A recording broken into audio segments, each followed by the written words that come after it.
C'est difficile d'être photographe professionnel aujourd'hui. Parce que avec les smartphones, tout le monde est photographe. C'est une phrase que vous avez certainement entendue ou peut-être même prononcée. C'est une affirmation qui, en surface, paraît assez logique. Mais je crois que ça mérite une analyse un petit peu plus poussée. Est-ce que c'est vraiment aussi simple? Aujourd'hui, je propose une réflexion où nous allons démanteler cette notion erronée que la photographie à l'ère des smartphones serait devenue une compétence triviale, accessible à tout un chacun. Puisque la technologie a rendu la capture d'image si facile, la valeur intrinsèque de la photographie elle-même aurait en quelque sorte diminué. Pourtant, il me semble que derrière chaque cliché se cache une complexité souvent négligée quand on débute dans la photographie, quand on croit que son appareil va résoudre tous nos problèmes. Permettez-moi de vous raconter une petite histoire. J'étais en train de photographier sur un salon en public, le Salon du Chocolat, qui était parmi mes premiers clients. Je produisais des photos pour les réseaux sociaux quand d'autres photographes plus expérimentés couvraient les spectacles du salon ou réalisaient des portraits des personnalités qui y participaient. Je regardais leur matériel avec envie. D'un côté, ils avaient un boîtier avec un zoom 16-35 mm et sur l'autre épaule, un 70-200. Et moi, je me disais, c'est ça qu'il me faut. Je croyais à tort que c'était le matériel qui faisait le photographe. Tout comme on entend trop souvent que tout le monde est photographe parce que tout le monde a un appareil. Intéressons-nous à ce que signifie réellement être photographe et pourquoi il est temps de réévaluer cette notion. Si la facilité d'accès aux appareils photo rend tout le monde photographe, alors pourquoi est-ce que nous n'avons pas tous des galeries d'art ou des livres photos à notre nom? Pour commencer, posons-nous cette question cruciale. Qu'est-ce qui fait d'une personne un ou une photographe? Est-ce vraiment juste une question d'appareil? Ou est-ce quelque chose de plus profond qui transcende la simple technologie? Si on part de ce principe, tous les photographes qui photographiaient avant nous, en argentique ou à la chambre par exemple, n'auraient pas pu faire de belles photos, puisqu'ils n'avaient pas accès à la technologie dont nous disposons aujourd'hui. Bien sûr, c'est absurde. La photographie ne dépend pas des pixels ou de l'optique que vous utilisez. Il s'agit de voir le monde d'une manière complètement différente. Aucun smartphone ne fait de nous un photographe, tout comme aucun moyen format ne fait de nous un artiste.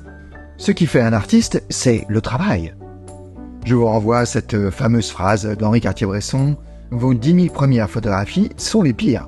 Il serait sûrement judicieux de passer aujourd'hui ce nombre à 100 000. Les appareils photo sophistiqués ne garantissent pas des photos sophistiquées. Imaginez un monde où posséder un instrument fait de vous un musicien. Ce serait idiot. Pourtant, combien d'entre nous avons entendu cette phrase « Aujourd'hui, tout le monde est photographe » et nous avons peut-être acquiescé. Vous voyez, dans chaque domaine artistique, qu'il s'agisse de la musique, de la peinture ou de la photographie, il y a un monde qui sépare l'outil de l'artisan. Avoir un pinceau ne fait pas de moi un Vermeer. Posséder un stylo ne fait pas de moi Victor Hugo. Alors, que faut-il pour être photographe? Je dirais, il faut un œil pour le détail, pour voir ce que les autres ne voient pas. Il faut une passion pour l'histoire de la photographie et une compréhension profonde de la condition humaine. Être photographe, c'est proposer une connexion émotionnelle avec un sujet et raconter des histoires à travers une ou plusieurs photos. Je suis d'autant plus à l'aise pour parler de cela parce que j'ai commencé la photographie avec l'explosion des appareils numériques. À ce moment-là, on entendait déjà les photographes professionnels se plaindre que la photo devenait accessible à plus de monde. Mais en réalité, cette vue étriquée de la photographie révèle une profonde résistance au changement. Est-ce qu'il y a plus de photographes professionnels aujourd'hui? C'est difficile à dire. L'avènement des smartphones a une conséquence principale, la chute des ventes d'appareils photo pour les amateurs. Et on pourrait considérer que le développement d'une photographie personnelle faite de snapshots et de souvenirs de famille a plutôt entraîné une plus grande éducation à la photographie. J'ajouterais même que le développement des réseaux sociaux qui a accompagné les smartphones a entraîné plus de besoins en communication pour les toutes petites entreprises. Si vous avez un commerce aujourd'hui, quel qu'il soit, vous allez avoir besoin de produire des images. Et vous serez toujours mieux servi par un professionnel qui a un petit peu d'expérience, avec compétence, personnalité et originalité. La perception publique peut sous-estimer la compétence et la vision artistique requises pour être véritablement photographe. Le cliché qu'il a vu est le résultat non seulement d'une partie technique, mais aussi d'une somme de choix artistiques, de moments d'inspiration et d'expérience sur des shootings similaires. Et ce, pendant des années de pratique.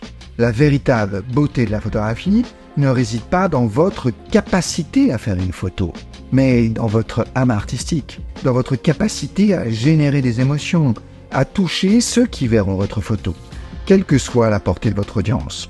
Vous pouvez totalement développer cette vision, ce regard, uniquement avec un smartphone. Mais la réalité est que ça va demander beaucoup de travail, d'être dévoué à sa pratique de la photographie, et ça va demander une volonté farouche de progresser. En fin de compte, tout le monde n'est pas photographe, mais tout le monde peut devenir photographe. Tout le monde peut développer son regard et son inspiration artistique. Et ce, juste en tendant la main vers son téléphone et en commençant à shooter avec intention. Alors, la prochaine fois que vous entendrez quelqu'un dire « tout le monde est photographe aujourd'hui », souvenez-vous qu'avoir un pinceau ne fait pas de vous un Picasso. L'art réside dans l'intention. Et c'est cette intention qui distingue le ou la photographe de quelqu'un qui prend simplement des photos.